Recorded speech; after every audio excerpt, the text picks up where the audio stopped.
آخر ملک کے 22ویں وزیر اعظم عمران خان کا 18 اگست 2018 کو شروع ہونے والا وزارت عظمیٰ کا دور 10 اپریل 2022 کو ختم ہوا۔ 3 سال 7 ماہ اور 24 دن پر مشتمل رہنے والا سابق وزیر اعظم کا دور اقتدار کچھ وجوہات کی بنیاد پر ماضی کی حکومتوں سے مختلف نظر آیا۔ نئے پاکستان کا نعرہ لگا کر 90 روز میں کرپشن کے خاتمے کے دعوے سامنے آئے۔ باہر سے کرپشن کے پیسوں کی واپسی ہو یا مزید قرضے نہ لینے کا اعلان، 1 کروڑ نوکریاں دینے کا وعدہ ہو یا 50 لاکھ گھروں کی تعمیر کا سہانا خواب، یہ وہ تمام بنیادی نکات تھے جس کی بنیاد پر سابق وزیر اعظم نے اپنے دور اقتدار کی بنیاد رکھی۔ لیکن اگر ان تمام وعدوں کو عملی پیمانے پر ناپا جائے تو سابق وزیر اعظم عمران خان اور ان کے وفاقی وزراء خود تسلیم کرتے آئے کہ وہ تمام وعدے پورے نہیں کر پائے۔ ناکامیوں میں سب سے پہلے احتساب کا بیانیہ تھا۔ سن 2018 کے عام انتخابات سے پہلے ہی احتساب تحریک انصاف کی انتخابی مہم سے شروع ہو کر آخر تک ہوتا رہا۔ بہت سے سیاستدانوں کو پکڑا گیا لیکن نیب کا ادارہ سیاستدانوں سے ایک پھوٹی کوڑی بھی نہیں نکال سکا۔ معیشت کے محاذ پر جہاں وزیر اعظم عمران خان نے دعوے کیے کہ وہ ملک کی معیشت کی کایا پلٹ دیں گے اور IMF کے پاس نہیں جائیں گے، قرضے کم کریں گے، مہنگائی کا خاتمہ کریں گے، لیکن ہوا کیا؟ مہنگائی نے کمر توڑ کر رکھ دی۔ قرضے لینا پڑے اور سب سے زیادہ لینا پڑے، بلکہ اسٹیٹ بینک آف پاکستان کو قانونی خود مختاری دے کر IMF کے تابع ہی کر دیا گیا۔ سابق وزیر اعلیٰ پنجاب عثمان بزدار یعنی وسیم اکرم پلس ان کی خاصی کمزور وکٹ رہی۔ پورے دور اقتدار میں ان کو لے کر گورننس پر خوب تنقید ہوتی رہی۔ بیوروکریسی بھی کچھ زیادہ خوش نہ تھی۔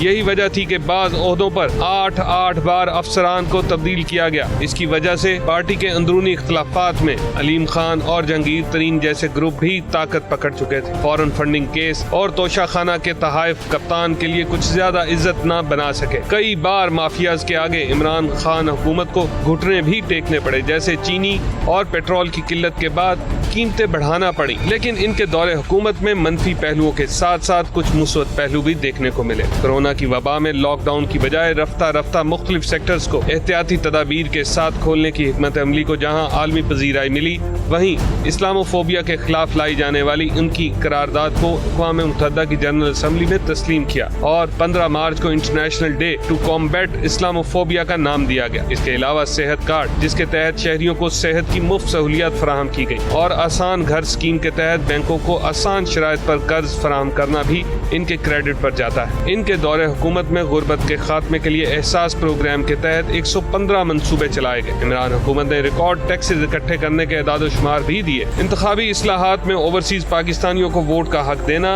ایک بڑا قدم تھا، لیکن اس کے ساتھ ہی الیکٹرانک ووٹنگ مشینوں کو لے کر ملک کی باقی سیاسی پارٹیوں نے دھاندلی کا منصوبہ قرار دیے رکھا۔ DGISI کی تقرری کو لے کر نیشنل سیکیورٹی کے ادارے کو بھی ایک وقت میں کپتان کے فیصلوں پر حیرانگی ہوئی۔ عمران حکومت کے پیکا آرڈیننس کو لے کر ملکی میڈیا بھی کچھ زیادہ خوش نہ تھا۔ صحافتی تنظیموں کو بھی پیکا آرڈیننس کو ہائی کورٹ کے ذریعے فارغ کروانا پڑا۔ اگر خارجہ پالیسی کی بات کی جائے تو تحریک انصاف کے دور میں پاکستان میں اسلامی ممالک کی 2 بڑی کانفرنسز کے نتیجے میں سینکڑوں لیڈرز پاکستان کو عزت دینے آئے۔ یہی نہیں، چائنا اور روس کے ساتھ دوستی کے نئے دور کھلے، لیکن جہاں نئی دوستیاں لگائی گئیں وہیں امریکہ اور یورپ کو ناراض کر کے حساب برابر کر دیا گیا۔ جہاں عمران حکومت کے خلاف ملک میں ایک منفی بیانیہ بن چکا تھا، وہیں ان کے حامیوں میں تحریک انصاف کی حکومت جانے پر شدید غم و غصہ بھی پایا جا رہا ہے۔ اور ناظرین، 7 اپریل کو سپریم کورٹ سے واضح ہدایات ملنے کے بعد کل اسمبلی کا اجلاس تو ہوا، مگر تحریک انصاف نے بھرپور سارا دن ڈیلنگ ٹیکٹس استعمال کیے۔ رات گئے جب ووٹنگ نہ ہونے کے امکانات پیدا ہونے لگے اور قومی اسمبلی کی بجائے وزیر اعظم ہاؤس کی چہل قدمی جو ہے وہ وہاں پر بڑھنے لگی۔ مارشل لاء اور کسی اہم شخصیت کی برطرفی جیسی یہ چہمگوئیاں اور افواہیں اسلام آباد کی فضاؤں میں گونجنے لگیں تو اسلام آباد ہائی کورٹ اور سپریم کورٹ کھول دی گئی اور معزز جج صاحبان بھی کورٹس پہنچ گئے۔ اس سے پہلے کہ رات کے 12 بجتے اور اسپیکر قومی اسمبلی پر توہین عدالت لگتی، اسد قیصر صاحب پارلیمنٹ آئے، مستعفی ہونے کا اعلان کیا اور نون لیگ کے ایاز صادق کو چیئرمین اجلاس کی کارروائی جاری رکھنے کی انہوں نے ہدایات کی اور خود چلے گئے، جس کے بعد چند ہی منٹوں میں